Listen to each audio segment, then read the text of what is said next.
All right. Hello and welcome. My name is Jared Sparr, and I'll be your presenter today. We have a few people still joining us, so please hang tight while we get them logged in.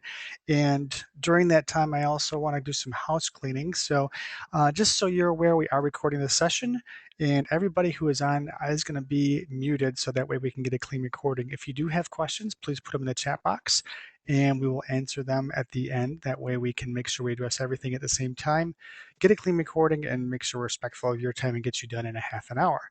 So we still have a couple more people coming on. Let me take care of some more housekeeping. This is the webinar on how to compete with low-cost competitors. And next month, please stay tuned for Janik Mehta, who is our social media guru. He'll be teaching us how to use social media for our business and how to get more customers with less work. And that will be on September 10th, same time, same place. Keep your eyes on social media for the invitation and registration. Also, you can go to our website to register, which is jaredsparr.com. It's JAREDSPARR.com, where you can also see past webinars. So if there's one that you've missed and want to see again, or for this webinar, you can see it on our website. Again, for people who are just joining us, if you have questions, we are recording this session, so everybody is on mute. And just put it inside the chat box and we'll get to it at the very end so we can be respectful of your time. Let's see here. Let me start by introducing myself one more time. My name is Jared Sparr. This is the webinar on how to compete with low-cost competitors. And I'm a cash flow consultant and the creator of the Ultimate Cash Flow Formula, where I show my customers how to get reliable and predictable income for their business. And to give you an idea of what I do, imagine this. Imagine not having to trade hours for dollars anymore in your business. Imagine getting paid whether you're working or not. And I don't mean by having leveraged it with employees, but imagine getting paid even if you're not open. And that's the type of work that I do with my clients is I show them how to create passive and residual income for their business along with uh, reliable and predictable income. So if you're interested in that, please stay tuned towards the end and we'll explain exactly how we do that. I do work with a group of consultants, so I don't do it all on my own, and I work with specialists in every different field and refer my customers to them. And one thing I love to do is run surveys. I have a survey on my website that's been ongoing where I ask my customers exactly what their biggest struggles are. So before I get into that, please indulge me and let me tell you a quick story of what or why I do exactly what I do. And I think that might help you understand how I can help you in your business. Um, I'm a serial entrepreneur. I was born into a family of entrepreneurs, even though I can't spell the word. My grandfather was a farmer. My father took over from him and grew his farm into several retail locations. Uh, I graduated from Michigan State and opened up two retail locations myself. I just kept adding businesses. I had landscaping company, I had a importing company, we had a vending company. So we just kept growing to the point where I had well over 100 employees. And I got my master's degree from Central Michigan. I thought I was really smart because I was young and had a big business. And to help my cash flow, what I did was consolidated all of my business under one tax ID. So think about that for 1 second. How much money can you save by having everything under one tax ID? You don't have any like multiple bank accounts. You don't have multiple bank reconciliations. You can consolidate your insurance bills. So it actually did quite well as far as saving me money. The problem is, roughly 10 years ago, I was diagnosed with cancer. And as you might expect, I had to take a lot of time off of work. Well, in my absence, one of my locations, the employees embezzled over $600,000. And again, you can imagine I was forced to close that location. Well, because I made that one mistake and had all of my employee or all of my businesses under one tax ID, it was like a domino effect because once that business closed, I still had to pay bills for it. The other businesses were stressed, and then the next one closed, and the next one closed. And within 6 years, basically, I lost everything. And it was a very expensive learning experience, but one that I learned a lot from. And going forward, I can tell you honestly that I never want to see what happened to me happen to any other business owner ever again. And that's exactly why I do what I do. All right, so let's get into the meat and potatoes here. I ask my business customers, what is your biggest struggle? And what I get back over and over and over again, it's top on the list is getting more business, getting more customers, getting customers to spend more, getting customers to come back more often. And that seems to be pretty much a theme as far as every business owner struggle is what they want, and they want to get more sales, bottom line. And it could be, the problems of why you're not getting sales, it could be lack of advertising, it could be the wrong advertising, it could be that your customers just don't have the money to pay for things right now. So what you need to do is find a way to reach the customers who do have the money to pay for what you need or what you sell and are willing to buy it from you. So if you're struggling with getting more customers, you're in the right place. Okay, so the first thing or tip number one that I want to get into is target marketing. And I think most business owners have an idea of what target marketing is, and they think they might be doing target marketing. I asked a veterinarian recently what his or who his customers were, and he said, well, pet owners. And I said, well, you need to be more specific. He said, well, pet owners with sick pets. And I hate to say it, but that's just not good enough.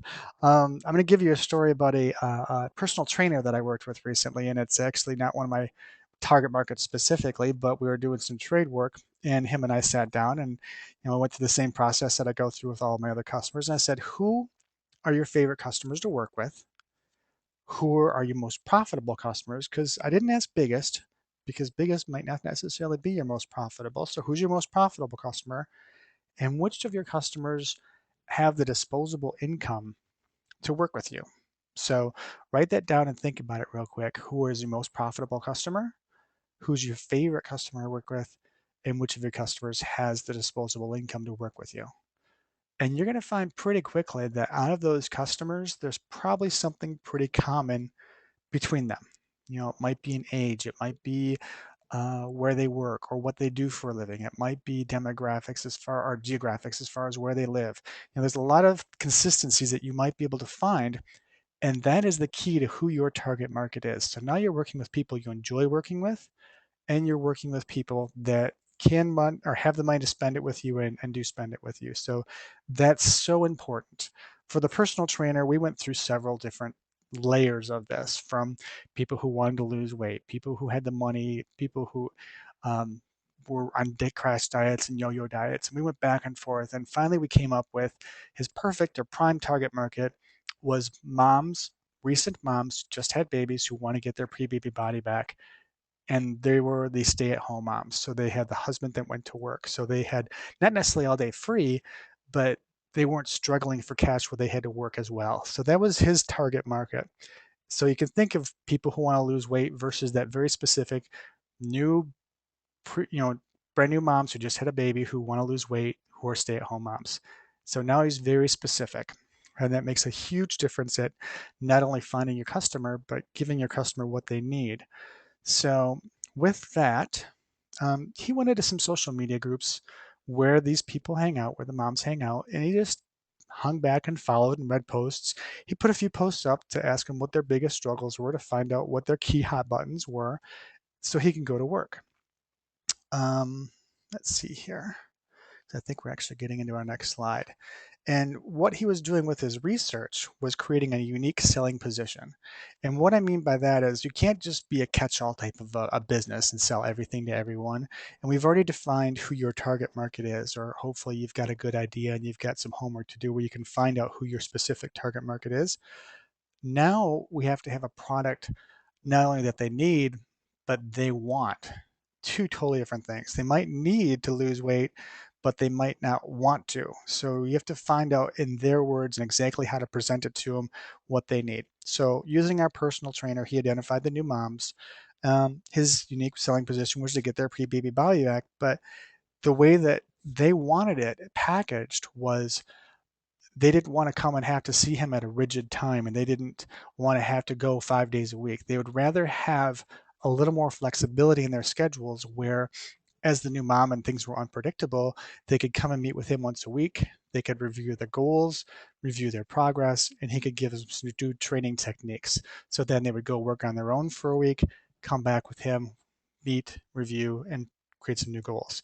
So that actually worked out really well for them, and it was exactly what they needed. As he did some more investigation, he found out there were some other products available that he could sell them, and we'll get into that a little bit later.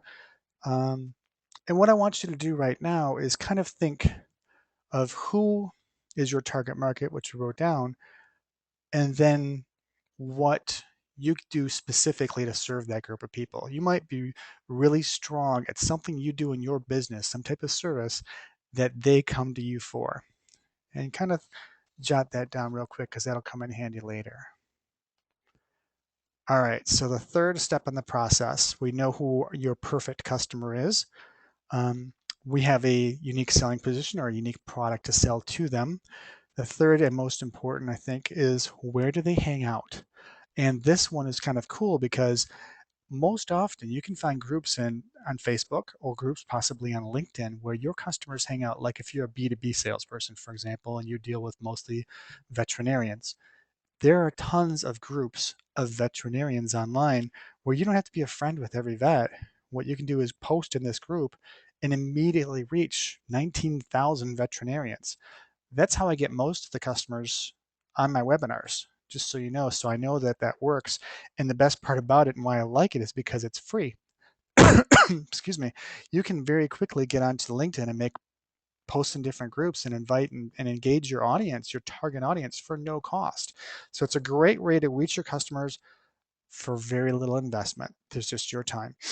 Now, the key is what you're posting on there. And again, that ties back to your unique selling position and it ties back to surveys and research so you know what your customers want. Now, there's other ways to reach your customers. There's other places that they do hang out. It could be community events. It could be trade shows. It could be that you do direct mail and you can get a very specific direct mailing list with your demographics. So there's a lot of different ways to reach your customers and keep it open as to how you do that.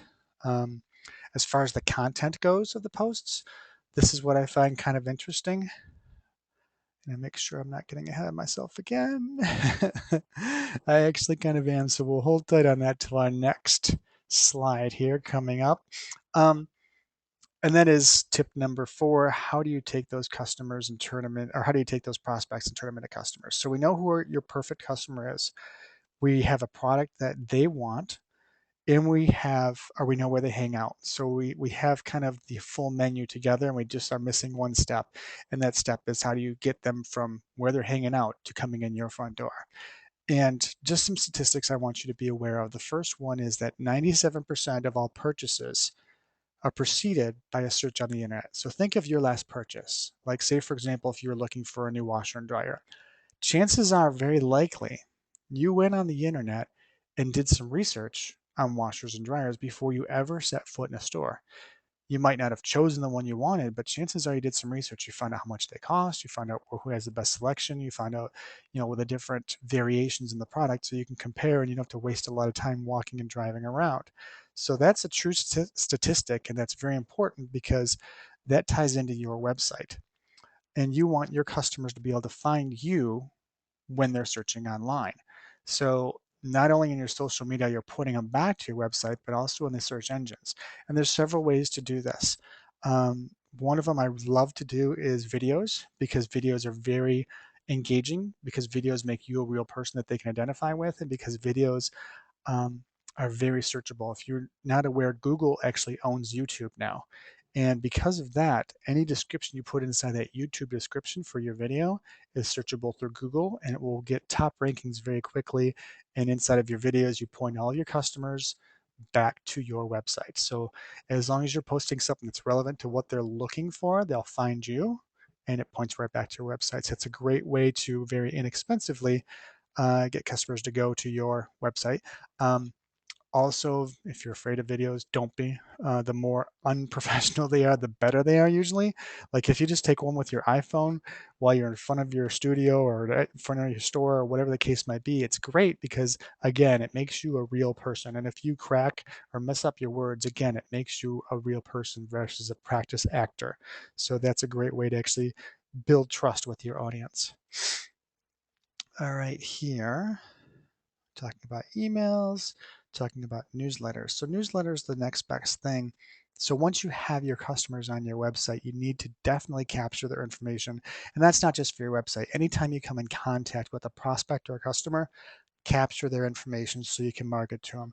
I love Constant Contact. I've actually kind of upgraded from them and use a different service, but they're a great entry level, very inexpensive service. You can start for as low as $15 a month and you can do very easy email newsletters to your customers where Maybe your customers aren't ready to buy from you now, but if you're in front of them once a week with information that they are looking for, when they are ready to buy, they'll buy from you because you've built that trust with them.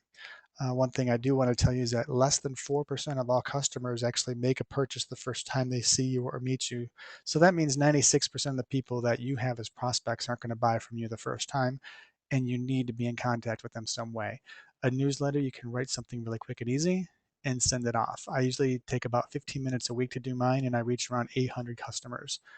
It's a very efficient way to spend your time and reach your customers. It also builds trust if you've got the consistency there. And what's really important is the content that you put in it. It has to be relevant to what your customers are looking for, and it has to be something that kind of creates you as the authority figure so that they understand that you know what you're talking about. A great place to get that information if you're not necessarily, I want to say an authority, but if you don't have or don't feel like you can come up with information week after week, is Google Alerts. So just go into Google, type inside the search bar Google Alerts, and you can set up an alert for whatever your subject is. For me, it could be cash flow. And as soon as an article comes on Google that has a subject of cash flow, you get an alert and you can read it and link to it and share that with your prospects and your customers. Um, I usually try to keep 80% of the information that I put inside my newsletters to be educational. I keep 10% to be personal, so I build a relationship personally with my customers, and I try and keep 10% salesy. So they know it's not just free information. They know that when they're ready to buy, they can buy from me. And I explain how to buy from me to them so they know what the next step is. Um, and if you take a look at my website, which is on the screen, jaredsparr.com, you can see that I practice what I preach. Please sign up for my ebook, and then you'll actually go through the process of what I do and how I funnel my customers and train them to buy from me. If you're inspired, excuse me, if you're inspired to learn more on how that process works specifically for your business, please stay tuned and I'll show you how to apply it to your business. All right, the last tip, tip number 5, and this is my absolute favorite. This is passive leveraged and residual income. And the reason why I love this is because this is the part where I tell you how to stop trading hours for dollars. Now, passive leverage could be things like affiliates that you market or market with that you combine or joint effort with. Leveraged income is when you're working with multiple clients at the same time. And residual income is when you're getting paid for basically doing nothing at all. And that's the best part of any type of business. Now I'm going to give you some examples of each. For our personal trainer, for example, passive income. He has his customers that come in once a week. They do their training with him. He shows them how to do their exercises. They come in the next week and he does his accountability and gives them the next group of exercises. That's traditional hours for dollars income. I think you can agree with that. Passive income would be, say, for example, if he pays someone to videotape that session with his customers.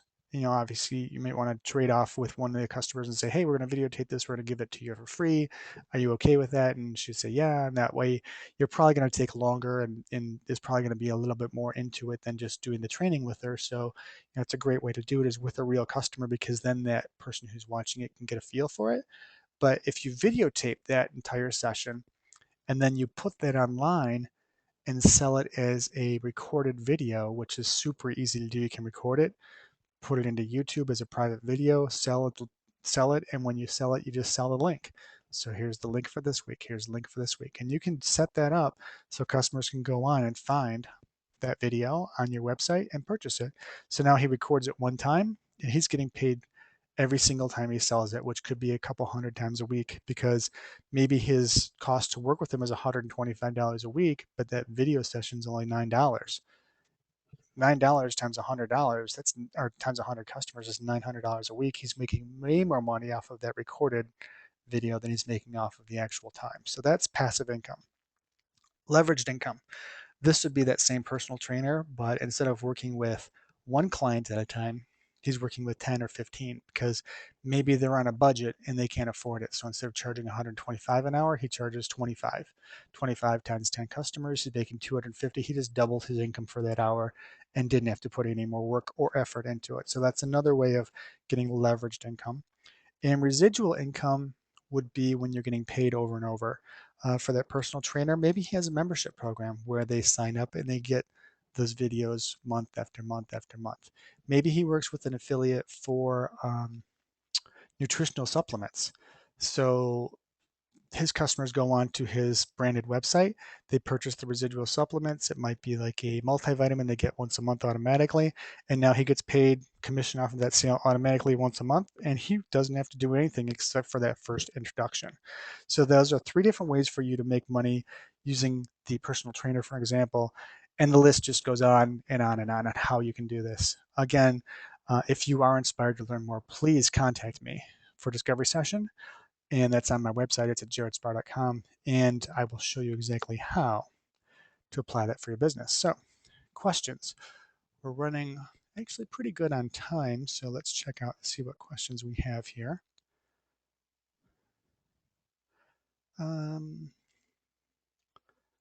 Sorry, I'm just reading through. There's a couple of them here. I just want to see which one's most relevant, make sure I don't duplicate myself. The first one is, how do I determine my target market? And I'm just going to go back to those three questions. Ask yourself who your favorite customers are, and that's so important so that you enjoy doing what you do. Ask which customers are the most profitable, and then also ask yourself which ones have the income to purchase from you. So once you have those three, you'll probably have maybe 4, 5, 10, 15 customers that you currently work with.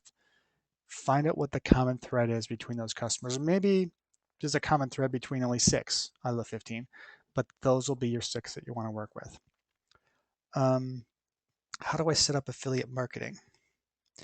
Affiliate marketing. I think most business owners are already doing this in some way or form. If you've heard of BNI business networking, that's affiliate marketing. You're just not getting paid for it.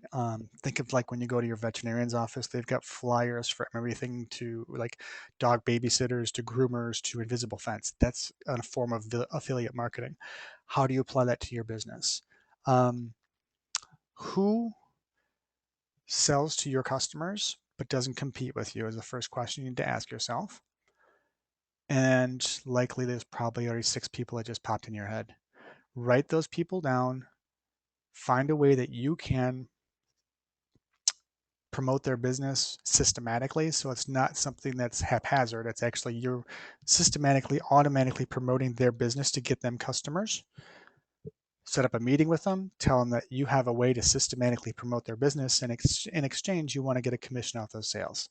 Now, the commission is once they've closed that sale and gotten paid. So basically for them, it's guaranteed money, and it's cheaper than advertising, even if it's like 10 or 15%, because most advertising, they might spend $500 on an ad, like in a newspaper, and they never even know if they actually got a customer out of it. So that's the easiest way that I can tell you to get started. We do have an official affiliate marketing program. We're actually just creating a how to do it yourself and putting that on our website, and that should be available pretty soon. If you do have more questions, please email me. My email is on the screen, jared@jaredsparr.com, and I will answer them personally. And that brings us pretty much to conclusion here. I want to thank everybody for your time. I know you're very, very busy, and I want to thank you for attending. Again, please stay tuned for next month with Janik Mehta, where we're going to talk to him. He's the social media guru. Attendees. We have a free discovery session I want to give away, and the attendees, Dean Krosskoff, name is Dean Krosskoff, I know you're there. Email me at jared@jaredsparr.com, and I will get you a free discovery session. Thank you very much for attending. And also, just really quick for everybody who's still on the line, I want you to imagine, like in the beginning we talked about, getting paid working for your business without having to work, not having to trade hours for dollars. I want you to imagine having an extra $3,000 to $5,000 a month in income, and now no expenses to pay for those because you saved the money. I want you to imagine having a steady stream of new customers coming in your business. And all that could be a reality, and I can show you how in my discovery session. We go through one-on-one, it's just me and you for a half an hour, the 12 points of my ultimate cash flow formula, and I show you exactly how to create those perfect scenarios for your business. To give you an idea, I just recently worked with a veterinarian. The only thing he wanted to do was cut costs. And for him, we saved him a little over $7,200 a year in cutting some costs. And it was very, very simple things that we did. And our discovery session is a $100 one-time fee. For the half an hour, it goes very, very quickly.